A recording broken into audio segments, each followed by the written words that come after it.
The Eagles have an enormous NFC Championship rematch with the San Francisco 49ers this Sunday.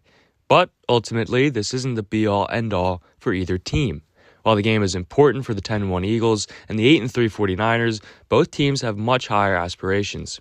The Eagles have hit their roughest stretch of their incredibly tough schedule, and thus far they've passed with flying colors. They beat the Dallas Cowboys, marched into Arrowhead and mounted a comeback over Patrick Mahomes and the Kansas City Chiefs, and this past week they took down the Buffalo Bills in overtime. I made a whole video breaking down that win, so be sure to check that out.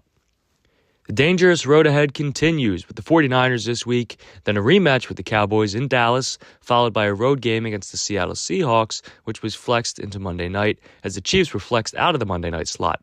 Surely this is the NFL admitting Jalen Hurts is better than Patrick Mahomes and is the face of the league, and it's got nothing to do with the Chiefs' opponent, the 2-9 Patriots. Anyway, the Eagles' schedule will lighten up after that, as they'll finish out the final 3 games of the season with 2 games against the lowly New Jersey Giants and, hey, the Arizona Cardinals. Those guys are important today, and we'll get to them in just a second. The Eagles are trying to win a Super Bowl, ladies and gentlemen, and they got there last year but fell just shy of their goal. That being said, after suffering their first loss to the Washington Commanders in Week 10 last year, with Brian Robinson running all over them, Howie Roseman decided it was time to call in the reinforcements. Shortly after that loss, defensive tackles Ndamukong Suh and Linval Joseph signed with the team. Now, a year later, despite a 10-1 record, Howie and the Eagles may be sensing some deficiencies within the roster. A Dallas Goedert injury, and not to mention third-string tight end Grant Calcaterra also suffering an injury, but also a hamstring injury to starting linebacker Zach Cunningham, has left the Eagles with some holes to fill.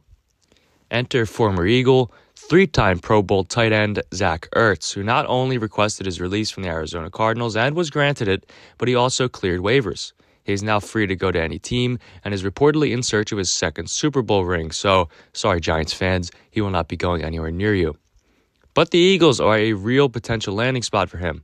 The Birds reportedly do have interest in him, in addition to the Ravens, who lost Mark Andrews to injury, the Bills, who lost Dawson Knox to injury but is expected to be back potentially fairly soon, and the Chiefs, who lost Travis Kelce to Taylor Swift.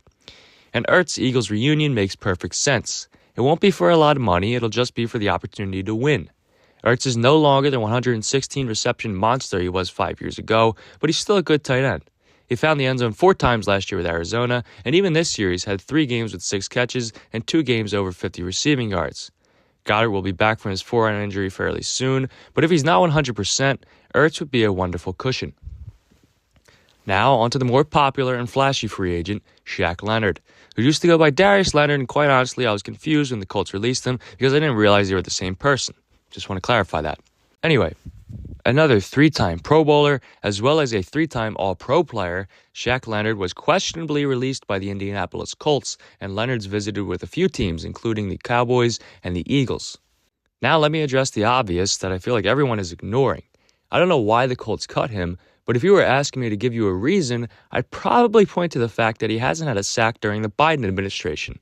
What I mean by that is his last sack was in 2020. He had 0 sacks in 2021, 0 sacks in 2022, and 0 sacks again this year. Again, I don't know if that's the reason the Colts cut him. Obviously, sacks aren't everything, but I haven't seen anyone point that out.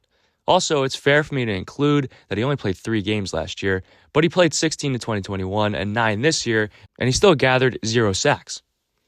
That being said, I think he's still an upgrade to whatever the Eagles got. Nakobe Dean is out for the season, and Zach Cunningham, who has been top 5 in defensive snap percentage for the Eagles this season, he's on the shelf for a bit, and Leonard would be a good pickup. I think it's kind of telling that the Eagles didn't seem to have interest in Leonard until Cunningham went down, and it kind of shows they aren't really viewing him as this magnificent player, but what matters now is that they're interested in him. I'm really making it sound like Leonard isn't a good player, and that's not what I'm setting out to do here. I do want the Eagles to sign him, and I think he would be an upgrade. He led the NFL in tackles his rookie year with 163 and was the Defensive Rookie of the Year. He's been All-Pro 3 times, and he led the league in forced fumbles in 2021. He's a good player, don't get me wrong, but I, like everyone else, wondered why the Colts would cut him, so I looked into the numbers and found that he's gotten worse every year since his rookie year. Again, he's still a good player, but he was an amazing player his rookie year, and he's not going to give you that crazy production again. I still would love to see him in Midnight Green. That does it for this one. If you enjoyed, do me a favor and leave a like and subscribe. Feel free to comment your thoughts and opinions. Thanks for watching. See you next time.